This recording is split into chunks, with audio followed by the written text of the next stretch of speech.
Ideas often come during the most mundane moments, when we least expect it.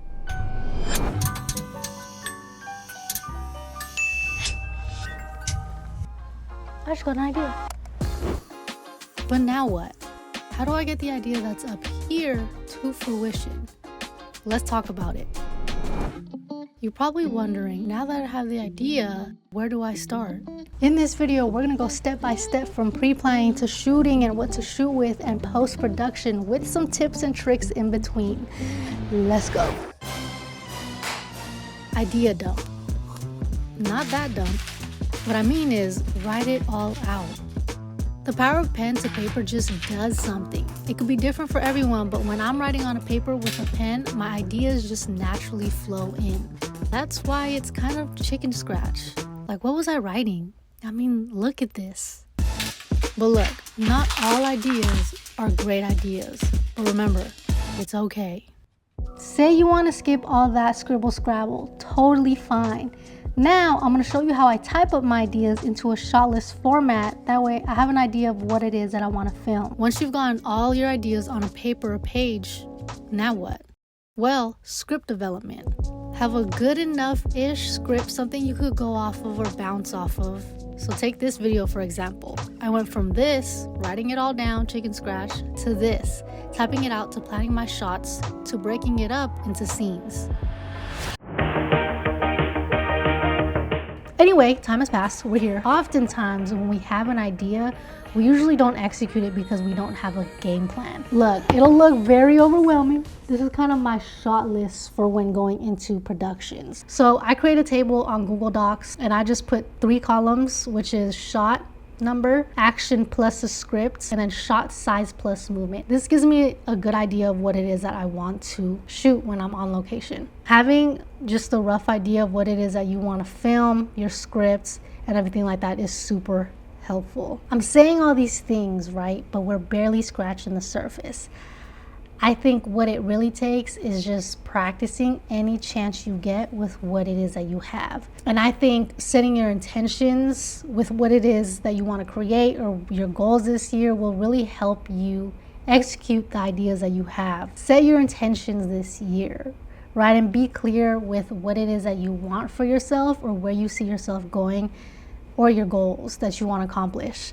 Take it day by day and know creating smaller goals rather than really far goals to reach will help you get to where you want to go. I think once I set my clear intentions coming into this new year, it's like this whole, like my mind, body, and soul just became so clear on what it is that I want to do, and it felt so right. So we're only, like 2 weeks into January, and I've already collaborated with an amazing production crew for a short film in the Bay Area. So that was really dope, and I'm calling in more of that. Yeah. I'm super grateful for y'all. All right, let's talk about gear.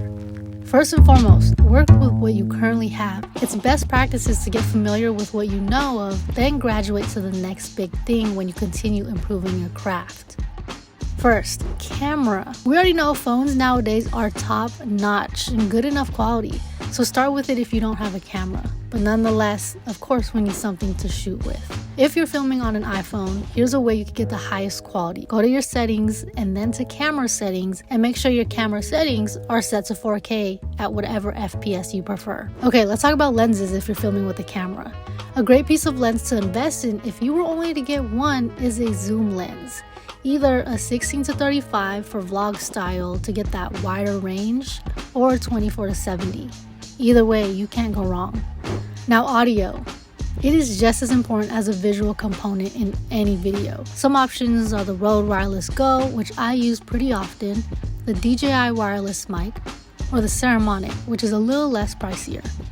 This is a Rode Wireless Micro specifically for your phone, and I'm actually giving away 2 of these, but more details on that later. Then we have a tripod.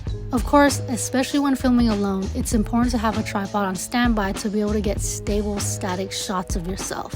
This one is a Ulanzi carbon fiber tripod. It's amazing for travel because it's so light and compact. Now this right here is like sunglasses for your lenses, a neutral density filter, or an ND filter is what they say. It allows you to keep your camera setting native without boosting up your shutter or your aperture. It's basically adding a dark shade to your picture.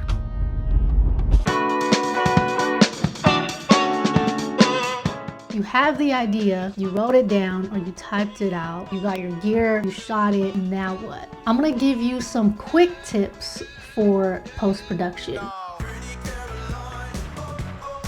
And I've mentioned before that layers of sound design, color grading, the way you lay out your timeline, adding sound effects, all that stuff makes a huge difference. What I always start with is looking for music. So before we get into it, if you don't know, now you know, I use Epidemic sound for all of my music. So if you're wondering where I get my music from, my past videos or my social videos, anything like that, even from my short films that I create, I get it from Epidemic sound, because music really creates that vibe that you're going for, but the music is what really portrays or helps the audience feel some type of way, right? When I write a script for a film or for content, then I'm thinking about how I want the audience to feel. So based on that, then I'll do my search. Simply type the name of a known song or artist into the search bar, or even paste a Spotify link directly to receive instant recommendations that align with the vibe that you're going for.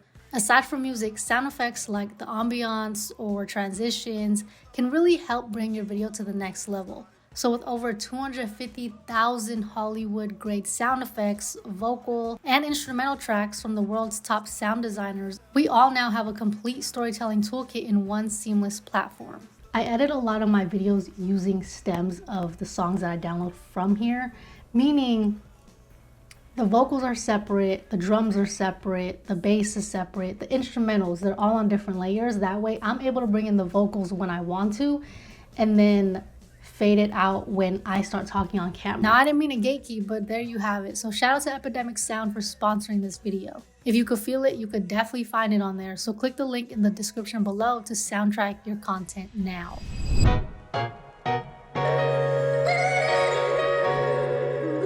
I use Premiere Pro for editing, but you could use any software, and this probably applies to it, but a lot of the panels and the features that I use are in Premiere Pro. Like I did organizing my files in my hard drive and then backing it up somewhere else, I want to create folders within my project file. They're called bins in Premiere Pro. So I'll just name it exactly what I named it: 01 footage, 02 sequences or timelines, because I like to duplicate my timelines, and then 03 music, 04 sound effects, etc.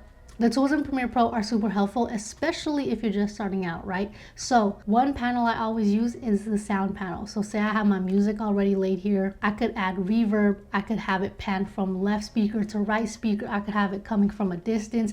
It makes it so easy for you to select an effect and add it to that specific music track or sound effect track. Adobe actually talks to Epidemic Sound, to where in their sound panel you could search music, and that music or sound effects comes from Epidemic Sound.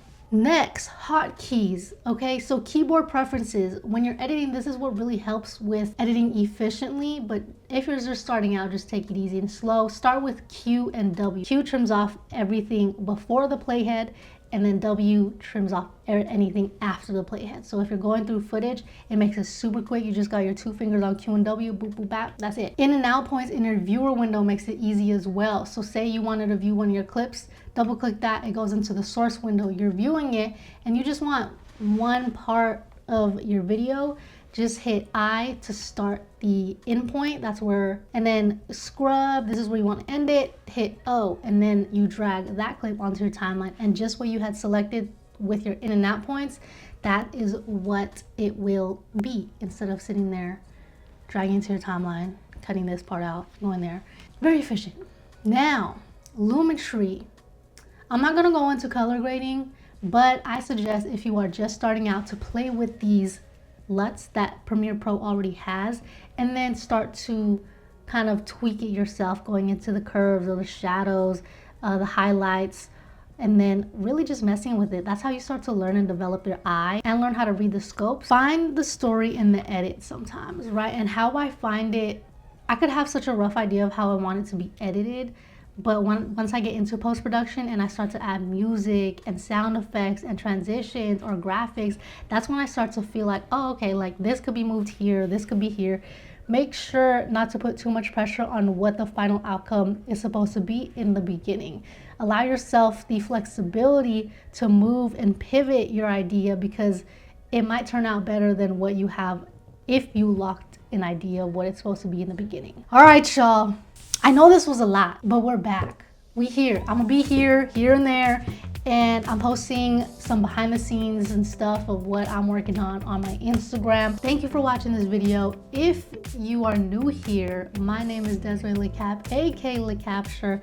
I'm a filmmaker who also shares tips and tricks on what I learned for y'all. I appreciate y'all for being here. Remember, I'm giving away the Rode microphones, which are for smartphones, whether it's an iPhone or a Samsung. So it's a lightning bolt cable and it's also USB-C. So make sure to comment down below and follow the instructions that I mentioned earlier, and its details are also in the description below. So I hope y'all continue being great, go out and create, and remember to have fun doing it. I'll see y'all at the next video.